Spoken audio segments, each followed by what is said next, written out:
বন্ধুরা, আজকের গল্প ডাইনির মরণ কুঁয়ো। বন্ধুরা, এই হলো মুকুন্দপুর জঙ্গল। আর এই জঙ্গলে হঠাৎ একদিন একটি ডাইনি বুড়ি চলে আসে। আরে এই রাস্তার ধারে এই জায়গাটা তো অনেক সুন্দর, মনে হচ্ছে এই রাস্তা দিয়ে মানুষের চলাচল আছে। আমি এখানেই আজ থেকে মরণ কুঁয়ো হয়ে থাকবো। আর যে মানুষ এই রাস্তা দিয়ে যাবে তাকেই আমার শিকার বানাবো। সেই দিনের পর থেকে সেই ডাইনি বুড়ি সেই রাস্তার পাশে মরণ কুঁয়ো হয়েই থাকতে লাগলো। এরপর যে ওই মরণ কুঁয়োর পাশ দিয়ে যেত তাকেই ওই মরণ কুঁয়ো থেকে ওই ডাইনি বুড়ি অদ্ভুত আওয়াজ দিয়ে ডাকতো। যে ওই ডাক শুনে মরণ কুঁয়োর কাছে যেত, ডাইনি বুড়ি তাকেই ওই মরণ কুঁয়োয় টেনে নিত। আস্তে আস্তে এই মরণ কুঁয়োর কথা ছড়িয়ে পড়ল চতুর্দিকে। এই যে মালতী, তুমি কি শুনেছ ওই মরণ কুঁয়োর কথা? কি ভয়ঙ্কর! এইভাবে ছড়িয়ে পড়ল সেই মরণ কুঁয়োর কথা সবার মুখে। গ্রামের মানুষ রাগে দুঃখে একদিন তারা সবাই মিলে চলে গেল এক তান্ত্রিক বাবার কাছে।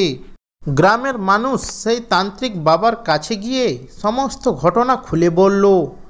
এরপর তান্ত্রিক বাবা গ্রামের মানুষদের বলল, এই যে তোমরা শোনো, তোমরা আর চিন্তা করো না, আমি তোমাদের এই সমস্যার সমাধান আজই করে দেব। আসলে ওই মরণ কুঁয়োর মধ্যে থাকে এক মহা শক্তিশালী ডাইনি। তাকে হারানোর সাধ্য কারোর নেই। আমার কাছে একটা উপায় আছে। আমি তোমাদের এক মন্ত্রপুত মশাল দেব, আর সেই মশাল নিয়ে তোমরা ওই কুঁয়োর গায়ে আগুন লাগিয়ে দেবে।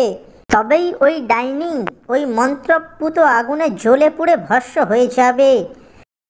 এরপর গ্রামের সবাই ওই তান্ত্রিক বাবার দেওয়া মন্ত্রপুত মশাল নিয়ে ওই কুঁয়োর কাছে যায় ও তারপর ডাইনির ওই মরণ কুঁয়োয় আগুন লাগিয়ে দেয়। আর সাথে সাথেই ডাইনি বুড়ি বেরিয়ে এসে মরণ যন্ত্রণায় ছটফট করতে থাকে। এরপর ডাইনি আগুনে পুড়ে সেখানেই মারা যায়। তারপর গ্রামের মানুষ ডাইনির সেই মরণ কুঁয়োর হাত থেকে রক্ষা পায়। তাদের আর কোনো ভয় থাকে না। ভিডিওটি যদি ভালো লেগে থাকে তাহলে ভিডিওটিতে একটি লাইক করে চ্যানেলটি সাবস্ক্রাইব করবেন। ধন্যবাদ। আমার বড্ড খিদে পেয়েছে, আমাকে কিছু খেতে দাও না। আমি যে আর খিদে সহ্য করতে পারছি না পিসি, দাও না আমাকে কিছু খেতে। খিদে পেয়েছে তোর, তাই না? কি এমন কাজ করিস রে যে সারাদিনে মিনিটে মিনিটে তোর খিদে পায়? শোন, আমি একটা সিদ্ধান্ত নিয়েছি। তোকে আমি আর এই বাসায় রাখতে পারবো না। তোকে আমি আর বসে বসে গিলাতে পারবো না। তুমি এসব কি বলছো পিসি? এটা আমার বাবা মায়ের বাড়ি। এই বাড়ি ছেড়ে আমি কেন যাব বলো তো? শোন, তোর বাবা মা মারা যাওয়ার আগে এই বাড়ি আমার নামে লিখে দিয়ে গেছিল। তাই এই বাড়ির মালিক আমি। আমি তোকে এই বাড়িতে রাখতে চাই না। তুই কোথায় যাবি, কি করবি সেটা তুই দেখে নে। বের হ আমার বাড়ি থেকে। এরপর মালতী টুনিকে বাসা থেকে বের করে দেয়। টুনি কাঁদতে কাঁদতে বলতে লাগলো, পিসি, তুমি এমনটা করো না। আমাকে বাসা থেকে বের করে দিও না। তুমি বাসা থেকে বের করে দিলে আমি কোথায় যাব, কি করব? আমাকে এই বাসায় থাকতে দাও পিসি। আমি তোমার সব কথা শুনবো। আমি তোমার সব কাজ করে দেব। দয়া করে আমাকে এই বাসায় থাকতে দাও। মালতী টুনির কোনো কথাই শোনে না। মালতী টুনিকে বলতে লাগলো, এই বাড়ি ছেড়ে তোকে যেতেই হবে। আর তা না হলে আমি তোকে মেরে তোর পিঠের ছাল তুলে নেব, এই বলে দিলাম। টুনি কোনো উপায় না পেয়ে বাড়ি ঘর সব ছেড়ে ওখান থেকে চলে আসে ও জঙ্গলের পথে উঠতে লাগলো। উঠতে উঠতে হঠাৎই টুনি একটি পুরনো কুঁড়ে ঘর দেখতে পেল। টুনি বলতে লাগলো, ওই তো দূরে একটা কুঁড়ে ঘর দেখা যাচ্ছে। না, যাই, গিয়ে দেখি ঘরের ভিতর কেউ আছে কি না। টুনি ওই কুঁড়ে ঘরটির দিকে উড়ে গেল। টুনি ঘরের ভেতর কাউকেই দেখতে পেল না। টুনি বলতে লাগলো, এই ঘরটিতে মনে হয় এখন আর কেউ থাকে না। দেখতে দেখতে সন্ধে ঘনিয়ে আসছে। না, আমি আর কোথাও যাব না। আমি আজ থেকে এই ঘরটাতেই থাকবো। পরের দিন সকালে টুনি খাবার সংগ্রহের উদ্দেশ্যে বাসা থেকে বেরিয়ে গেল। টুনি জঙ্গলে উড়তে উড়তে হঠাৎই রাস্তায় কিছু একটা পড়ে থাকতে দেখে। টুনি নিচে নেমে আসে। টুনি লক্ষ্য করলো ওখানে একটা বেগুন গাছ পড়ে আছে। টুনি বলতে লাগলো, আরে এটা তো দেখছি একটা বেগুন গাছ। জল না পেয়ে পেয়ে পাতাগুলো কেমন নেতিয়ে পড়েছে। না যাই, এই গাছটিকে আমার কুঁড়ে ঘরে নিয়ে যাই। কুঁড়ে ঘরে নিয়ে গিয়ে আমি রোপণ করব। ও মরা বেগুন গাছটিকে আমি সজীব করে তুলব। বেগুন গাছটা সজীব হলে নিশ্চয়ই আমাকে তরতাজা বেগুন দিবে। যাই, তাড়াতাড়ি এই বেগুন গাছটাকে নিয়ে আমার কুঁড়ে ঘরে ফিরে যাই। এরপর টুনি ওই গাছটিকে তার বাসায় নিয়ে আসে। ও বাসার উঠোনে রোপণ করে। ও গাছটির যত্ন নিতে থাকে। একদিন সকালবেলা টুনি যখন তার ঘর থেকে বের হয়, ঠিক তখনই ওই বেগুন গাছটি বলে ওঠে, ও তুমি তাহলে আমাকে ওখান থেকে নিয়ে এসে তোমার বাড়ির উঠোনে রোপণ করেছো, আমার এত যত্ন নিয়েছো, তাই না?